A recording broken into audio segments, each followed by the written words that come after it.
just finds you well.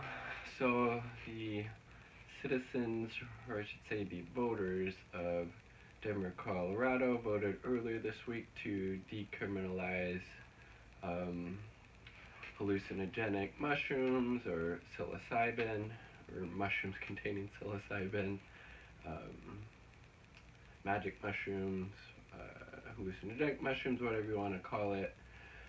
Which is definitely a step in the right direction. It's definitely progress.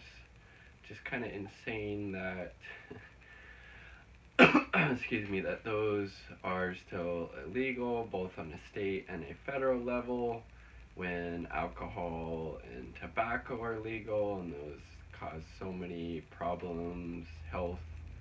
Um, People when they drink, they tend to get more violent, belligerent, drunk driving, killing people that way, aggressive, that type of thing. And, obviously we know about all the problems that tobacco use can cause, but that's not really the point.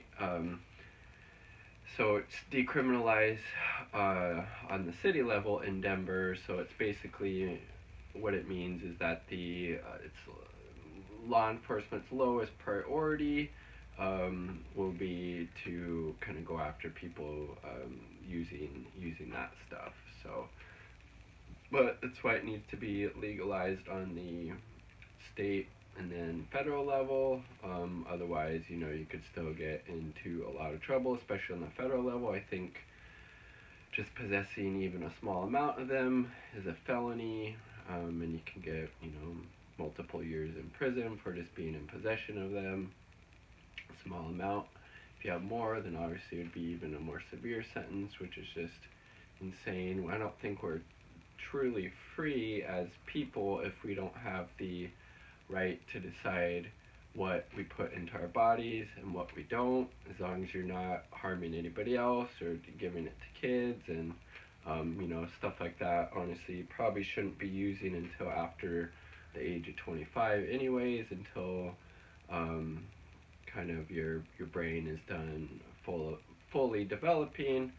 But with that said, hallucinogenic mushrooms, other things like that should definitely be legalized fully, in my opinion, for consenting adults. They should, like I said, we're not free if we don't have the most basic right to decide what we put into our bodies and what we don't.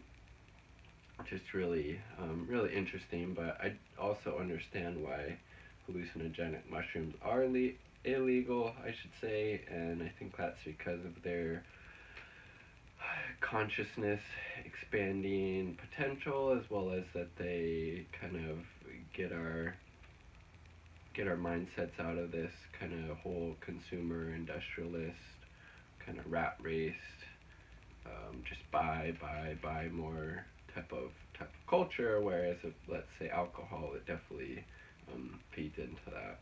So it's progress. It's awesome that Denver did that. I think we'll probably see over the next few years more and more cities and municipalities going to decriminalizing it, and then who knows, maybe if we get an actual progressive into the White House, they can work on decriminalizing that as well. I know Bernie Sanders wants to legalize marijuana, I believe is his position, or at least decriminalize it or leave it up to the states, which is fine. But I think honestly, marijuana, hallucinogenic mushrooms, definitely any type of plant that comes from the earth should be legal, but as well as other chemical and manufactured stuff. Who am I to say that a consenting adult shouldn't be putting something into their body, as long as they're not harming anybody else or giving it to kids or that type of thing. So love to hear your thoughts on this. Let's remember to be kind to each other, the animals, the planet, and ourselves. Peace.